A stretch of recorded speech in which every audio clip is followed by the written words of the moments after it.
En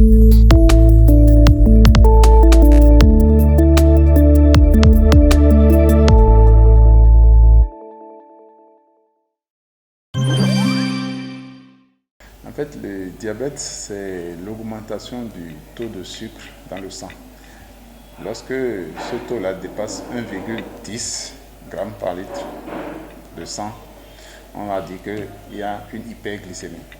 Et lorsque cette hyperglycémie-là, elle est, disons, de façon répétée, chronique, vous êtes en ce moment-là diabétique. Maintenant, quels sont les symptômes qui nous permettent de penser en tout cas au diabète? Lorsque ce diabète est décompensé, c'est-à-dire que la glycémie s'élève et crée des perturbations, on aura 5 signes majeurs. La personne va boire beaucoup, il va pisser beaucoup, il va manger beaucoup, mais il va maigrir paradoxalement et il sera de plus en plus fatigué. Donc, devant ces signes-là, l'un de ces signes, en tout cas, on pense au diabète et on va aller doser le taux de sucre dans le sang pour confirmer l'affection.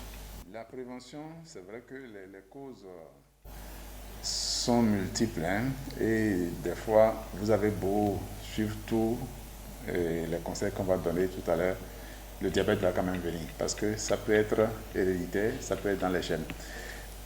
D'abord, il faut dire qu'il y a deux grands types de diabète. Le diabète de type 1 qui est insulinodépendant, c'est-à-dire on a besoin de vous donner de l'insuline pour que l'organisme puisse fonctionner normalement parce que le pancréas n'en produit pas.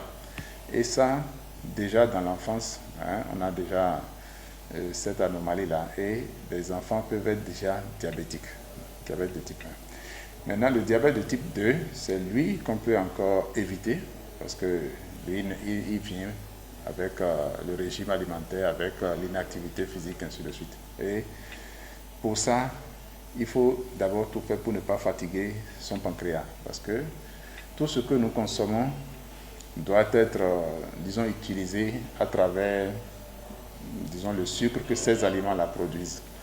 Et pour que l'organisme fonctionne, il faut qu'il puisse prendre ce sucre-là et l'utiliser dans les cellules. Donc, le pancréas, il va produire une substance qu'on appelle de l'insuline qui va permettre en fait d'ouvrir la cellule pour que le sucre puisse pénétrer dans la cellule et permettre, disons, son utilisation. Donc, si vous prenez trop de sucre, trop d'aliments sucrés, ou bien même des aliments qui vont se transformer en sucre en grande quantité, comme les glucides, tout ce qui est amidon, lorsque ça rentre dans l'organisme, ça va devenir en tout cas du sucre. Si vous en prenez trop, on parle d'alimentation diabétogène, donc une alimentation qui va quand même favoriser la survenue du diabète après un certain nombre d'années, bien sûr. Vous allez fatiguer votre pancréas, vous allez l'obliger à produire trop d'insuline et à un moment donné, il sera fatigué et il va commencer par produire de moins en moins et par la suite, le diabète va venir. Donc, les régimes trop sucrés, trop riches en glucides, peuvent amener par la suite le diabète. Deuxième facteur, si vous prenez trop vite du poids, c'est-à-dire que vous êtes devenu trop obèse, ça veut dire qu'il y aura beaucoup de cellules à nourrir, parce que chaque cellule va demander de l'insuline pour pouvoir ouvrir les portes. Donc plus il y aura de la masse, plus le pancréas va travailler beaucoup et par la suite également il va se fatiguer. Donc il faut éviter l'obésité, et toujours à travers le régime, mais à travers également l'activité physique. Donc il faut une activité physique régulière. Donc de façon résumée, pour éviter en tout cas la majorité des maladies non transmissibles, il faut manger peu sucré, peu salé, peu gras. Il faut faire une activité physique d'environ 30 minutes par jour et ce faisant déjà, vous réduisez en tout cas le risque de survenue du diabète.